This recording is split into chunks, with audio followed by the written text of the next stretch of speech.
Assalamualaikum warahmatullahi wabarakatuh. Halo semuanya, izin memperkenalkan diri. Nama saya Taruna Muda M. Afinadir Fitra, notar 24020012, kelas MTJ 12. Jadi di sini saya akan memaparkan sebuah video tentang pengertian SPSS, manfaat SPSS, kelebihan dan kekurangan SPSS, serta menghitung sebuah rata-rata pada sebuah studi kasus dan menghitung hipotesis dan hubungan antara regresi pada mata kuliah statistika dengan dosen Ibu Dita Rahma Insianda, MSI. Baik, yang pertama yaitu pengertian SPSS. SPSS adalah singkatan dari Statistical Package for the Social Science. Ini merupakan software yang dirancang khusus untuk mengelola data statistik, terutama dalam bidang ilmu sosial. Tapi sekarang penggunaannya sudah sangat luas, tidak hanya untuk ilmu sosial, tapi juga untuk ekonomi, kedokteran, pemasaran, dan bidang-bidang lainnya. SPSS pertama kali dikembangkan pada akhir tahun 1960-an dan kini dimiliki oleh IBM. Jadi secara sederhana, SPSS adalah alat bantu digital untuk menghitung dan menganalisa data statistik dengan lebih cepat dan akurat. Selanjutnya yaitu manfaat SPSS. Manfaat SPSS yang pertama yaitu untuk mempermudah analisis data. Kalau kita menganalisis data secara manual, apalagi dalam jumlah besar, tentu akan sangat merepotkan. Nah, SPSS ini membantu kita untuk melakukan perhitungan kompleks seperti uji hipotesis, regresi, korelasi, dan lainnya, hanya dalam beberapa klik saja. Nah, yang kedua itu untuk meningkatkan akurasi. Nah, SPSS ini meminimalisir risiko kesalahan manusia saat menghitung. Asal kita memasukkan datanya dan memilih metode yang benar, maka hasil analisisnya bisa diandalkan. Nah, yang ketiga itu yaitu menghemat waktu dan tenaga. Dengan fitur otomatisasi dan interface yang user friendly, SPSS mempercepat proses analisis. Kita bisa fokus pada interpretasi hasil, bukan sibuk dengan rumus-rumus manualnya. Nah, yang keempat yaitu dapat membantu visualisasi data. SPSS bisa menghasilkan grafik dan tabel yang rapi dan mudah dibaca. Nah, ini penting terutama saat menyajikan hasil penelitian kepada dosen, atasan, ataupun klien. Selanjutnya yaitu kelebihan SPSS. Nah, SPSS ini juga punya banyak kelebihan, beberapa di antaranya yaitu pertama user friendly, tidak perlu jago coding untuk bisa menggunakan SPSS. Nah, tampilan menunya mirip Excel, jadi relatif mudah dipelajari bahkan untuk pemula. Yang kedua itu ada komprehensif. SPSS mendukung banyak jenis analisis statistik, mulai dari yang paling sederhana sampai yang kompleks. Didukung oleh dokumentasi dan komunitas luas. Banyak tutorial buku, bahkan forum diskusi yang membahas SPSS. Jadi, kalau kita mengalami kesulitan, gampang cari solusinya. Nah, yang terakhir yaitu terintegrasi dengan program lain. SPSS bisa mengimport data dari Excel, CSV, SQL, dan lainnya. Ini membuat proses input data jadi lebih fleksibel. Selanjutnya yaitu kekurangan SPSS.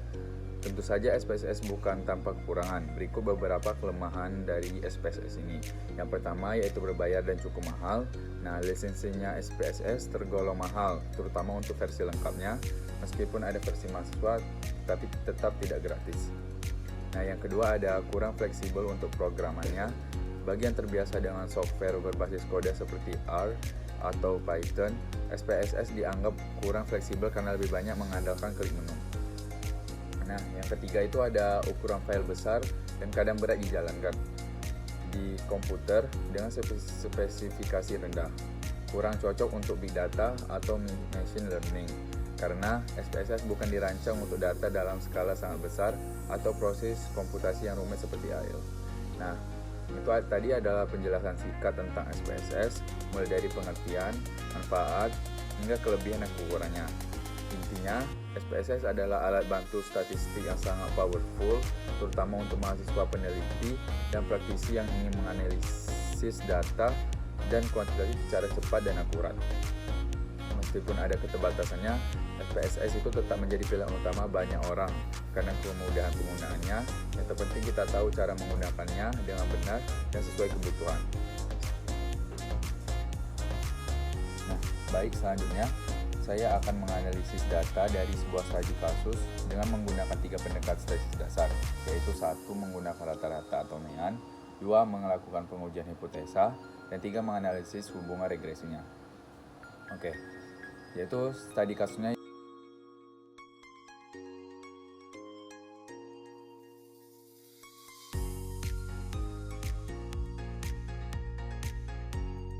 Baik, selanjutnya saya akan menganalisis sebuah studi kasus transportasi pada aplikasi SPSS.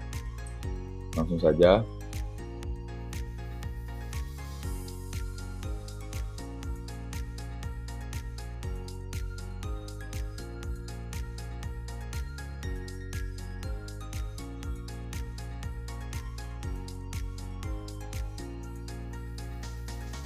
Untuk yang pertama yaitu kita ke variable view dan memasukkan variabelnya.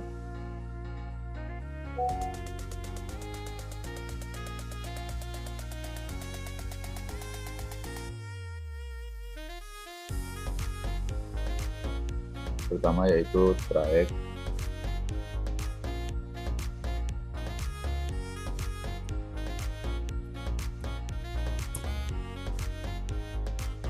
selanjutnya yaitu penumpang,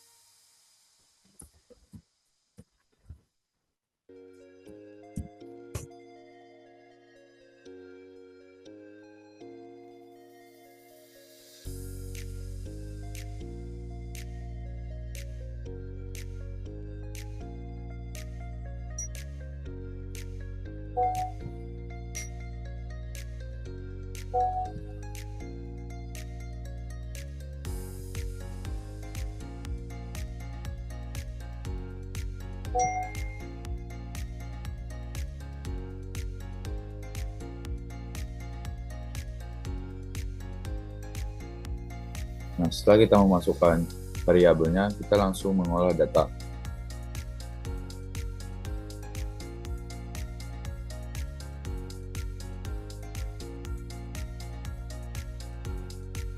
Kita memasukkan data-datanya.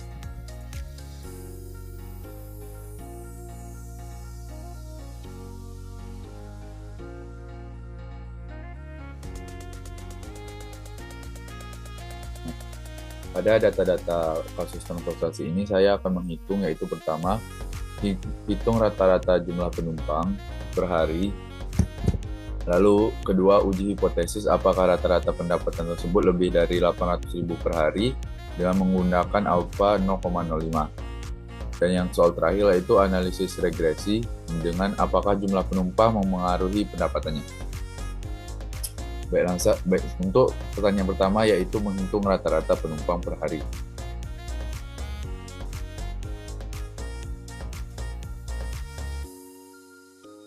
Langkah-langkahnya adalah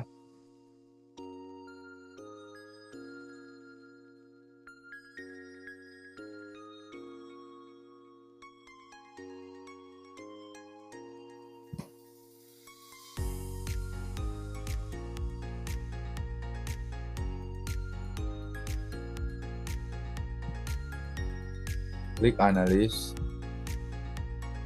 lalu ke deskriptif statistik dan deskriptif. Masukkan penumpangnya ke variabel.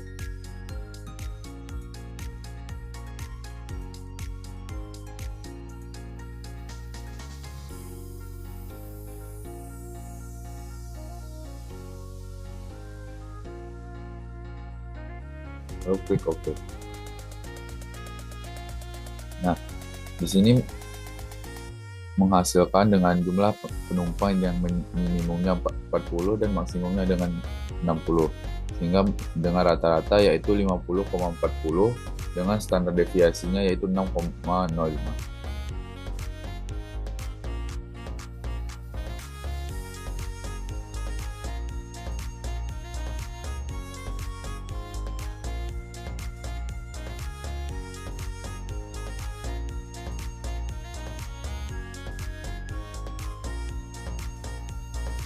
Selanjutnya yang kedua yaitu uji hipotesis.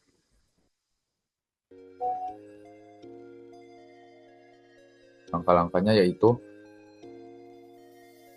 pertama klik analis, lalu ke compare means, dan pilih one sample test. Masukkan pendapatan ke variabel.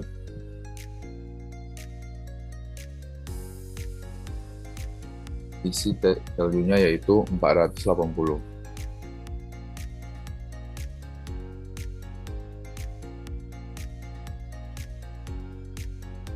Lalu klik OK.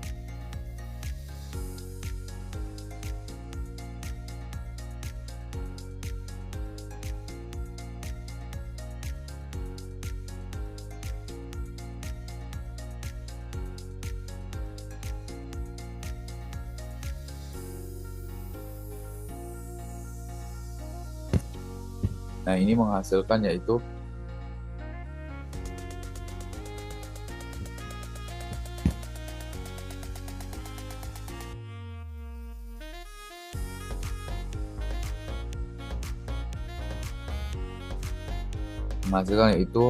now-nya kurang dari 480.000 dengan rata-rata 480.000, dan H1-nya yaitu 480.000 dengan pendapatan rata-rata lebih dari 480.000, dan uji one sample testnya yaitu alpha 0,5.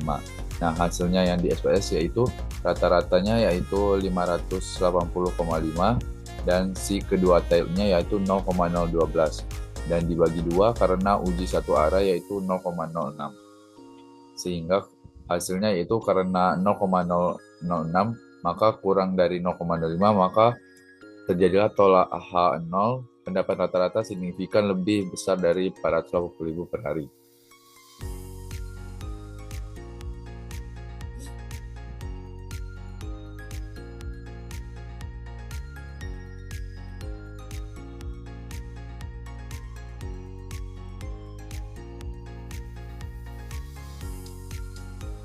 Selanjutnya yaitu soal ketiga yaitu regresi.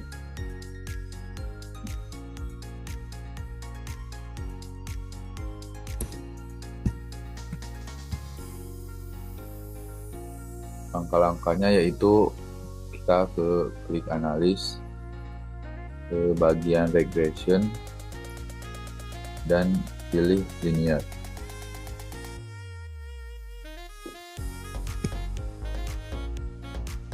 Untuk bagian dependen kita masukkan pendapat. Dependen kita masukkan pendapat, dan independen kita masukkan penumpang.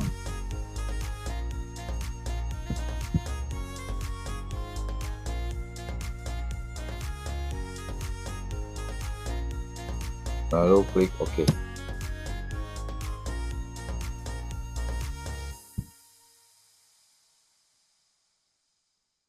Dan ini berikut hasilnya.